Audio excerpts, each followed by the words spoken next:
Hello दोस्तों, welcome back my YouTube channel अस्तु बालाजी में आपका एक बार फिर से स्वागत है। आज मैं लेके आया हूँ आपके लिए चैप्टर 4 के मल्टीपल क्वेश्चन। सो टाइम ना गवाते हुए चलो स्टार्ट करते हैं मल्टीपल क्वेश्चन जो एग्जाम में आने वाले हैं। और चैनल पर नए हैं तो लाइक और सब्सक्राइब जरूर कीजिएगा। तो स्टार्ट करते हैं। हमारा पहला क्वेश्चन है चैप्टर 4 मानव स्वास्थ्य, जनन स्वास्थ्य। तो जनन स्वास्थ्य के लिए क्या सावधानी की जरूरत होती है। कुछ इस तरह के क्वेश्चन बनेंगे जो हमारे मेंटल एबिलिटी पर आधारित होंगे ताकि हम उसे अच्छे से कर पाए। जनन स्वास्थ्य के लिए क्या सावधानी की जरूरत है। पहला है गर्भपात, यौन संचित रोग से बचाव, गर्भवती का समुचित देखभाल करना या इनमें से सभी। तो जनन स्वास्थ्य के लिए इन सभी बातों का हमें ध्यान रखना आवश्यक है। तो इसका आंसर हो जाएगा इनमें से सभी। प्रश्नों को आप जितने अच्छे से पढ़ेंगे ना उतने ही अच्छे से आपको उसका आंसर आसानी से मिल जाएगा। अब आता है हमारे पास अगला क्वेश्चन।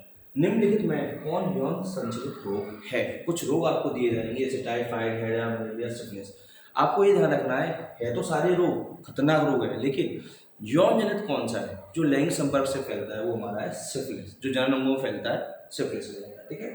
अगला आता है महिलाओं में शल्य क्रिया द्वारा बांधीकरण प्रक्रिया को क्या कहते हैं। भैया देखो, महिलाओं में शल्य क्रिया द्वारा, ठीक है, बांधीकरण क्रिया को, बांधीकरण का मतलब होता है जैसे फैलोपियन नलिका को काटकर बांध दिया जाता है। तो उसका आंसर क्या आएगा हमारा नलिका उच्छेदन। याद रखिएगा, फैलोपियन नलिका जिसे हम कहते हैं अपनी भाषा में क्या बोलते हैं ट्यूबेक्टोमी। ट्यूबेक्टोमी को हिंदी में कहते हैं नलिका उच्छेदन।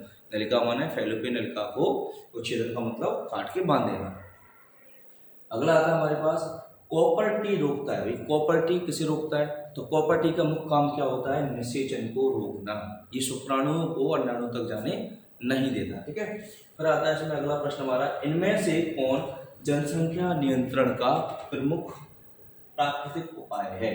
जनसंख्या नियंत्रण की बात करें तो पहला है शिकार, दूसरा परजीवता। तो उसका दोनों आंसर आएंगे ए और बी दोनों।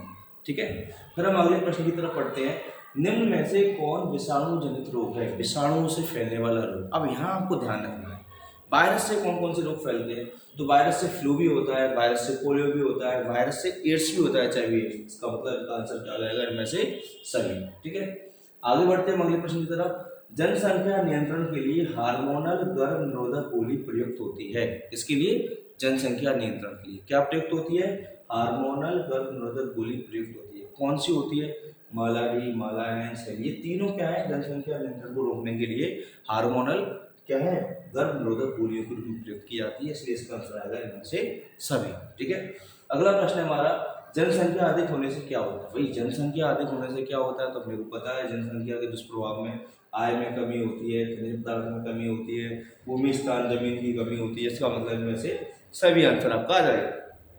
रहता है हमारे पास यौन संचालित रोग क्या है। तो यौन संचित रोग सेम वही कहानी, खसरा, टीबी, टाइफाइड नहीं है। ये सिर्फ एक बीमारियां हैं। जो यौन संचित है वो आपका गोनोरिया, सिफिलिस, एड्स, ये सब काय में आते हैं आपके यौन संचित रोग में। अगला है निम्न में से कॉपर टी किसे रोकता है। तो अभी हमने से रिपीट किया हुआ है, निषेचन को रोकता है।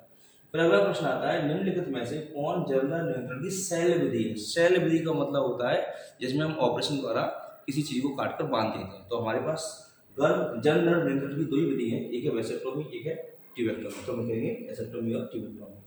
फिर आगे हमारे पास नेक्स्ट, जनसंख्या अधिक होने से क्या होता है।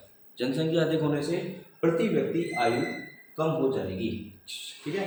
नेक्स्ट अगला है जनसंख्या विस्फोट का परिणाम क्या है। जनसंख्या विस्फोट का परिणाम पूछ रहा है। तो हम सबसे पहले आय में ह्रास, भूमि में ह्रास, अभी अपन रिपीट पढ़ा था, यानी सारे इसके कारण हो सकते हैं। वर्तमान समय में भारत में गर्भ निरोध की सर्वाधिक मान्य विधि क्या है। सर्वाधिक मान्य विधि, तो सर्वाधिक मान्य विधि है अंतः गर्भाशय युक्तियां। जो गर्भाशय से जुड़ी हुई युक्तियां होती हैं, विधियां होती हैं, वो उसमें आती है वर्तमान में। अगला है निषेचन रोकने की शल्य विधि को क्या कहते हैं। निषेचन को रोकने की, तो वेसेक्टोमी भी है, टिबेक्टोमी है, एक और है एमटीपी से बोलते हैं मेडिकल टर्मिनेशन ऑफ प्रेगनेंसी, यानी ये सारी विधियां इसमें आती है। अगला आता है गर्भाशय में कॉपर टी की एक प्रभावी और अंतः गर्भाशयी युक्ति होने का प्रमुख कारण क्या है।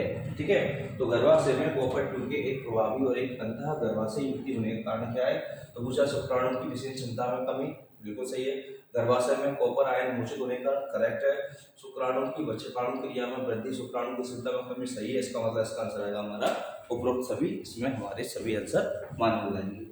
फिर हमारा अगला प्रश्न आता है, भारत में जनगणना को, ये प्रश्न आ सकता है परीक्षा में, भारत में जनगणना कब हुई, कब से प्रारंभ हुई थी भारत में जनगणना, स्थिति को देखते हुए लोग कितने परेशान थे उस समय, भुखमरी कितनी फैली हुई थी, उसको बचने के लिए। तो ये इसका आंसर हमारा 1951 में ही प्रारंभ की गई थी जनगणना, जो कि हमेशा 10 वर्ष में की जाती है। ठीक है, अब आता है हमारे पास उच्च मृत्यु दर के कारण जनसंख्या में तीव्र ह्रास क्या कहलाता है। उच्च मृत्यु दर के कारण अचानक जनसंख्या कम हो जाए तो उसे कहते हैं जनसंख्या अवनपन होना। अवनपन होना एकदम से नष्ट हो जाना। ठीक है, फिर आता है हमारे पास अगला सहेली, जो कि मादा गर्भनिरोधक गुटखा गोली है, इसका प्रयोग कब किया जाता है। इस तरह का प्रश्न आ सकता है, या इसे रोजाना कर सकते हैं, तिमाही, मासिक, सप्ताह में। तो इसका आंसर है सहेली ऐसी गर्भ दवाई का प्रयोग साप्ताहिक किया जाता है, सप्ताह में एक दिन एक बार किया जाता है ताकि गर्भ को रोका जा सके। फिर आता है हमारे पास इनमें से कौन वंशजनित रोग है। अब ये क्वेश्चन आ सकता है, यहाँ आप कंफ्यूज नहीं होना। गोनोरिया ये वंशजनित रोग है, यूरेथाइटिस ये भी वंशजनित रोग है, एड्स ये भी है, इसके अलावा सिफिलिस भी है। तो इसका मतलब इसका आंसर आएगा उपरोक्त सभी। तो इस तरह हमने चैप्टर 4 के जो मानव जनन स्वास्थ्य था उसके क्वेश्चन कर लिए, और इनमें से कई क्वेश्चन आपके आने की संभावनाएं बन रही हैं। तो वीडियो को लाइक सब्सक्राइब जरूर कीजिएगा, जिससे मैं अगले चैप्टर की वीडियो आपके लिए जल्दी लेके आऊँगा। Thank you so much, best of luck.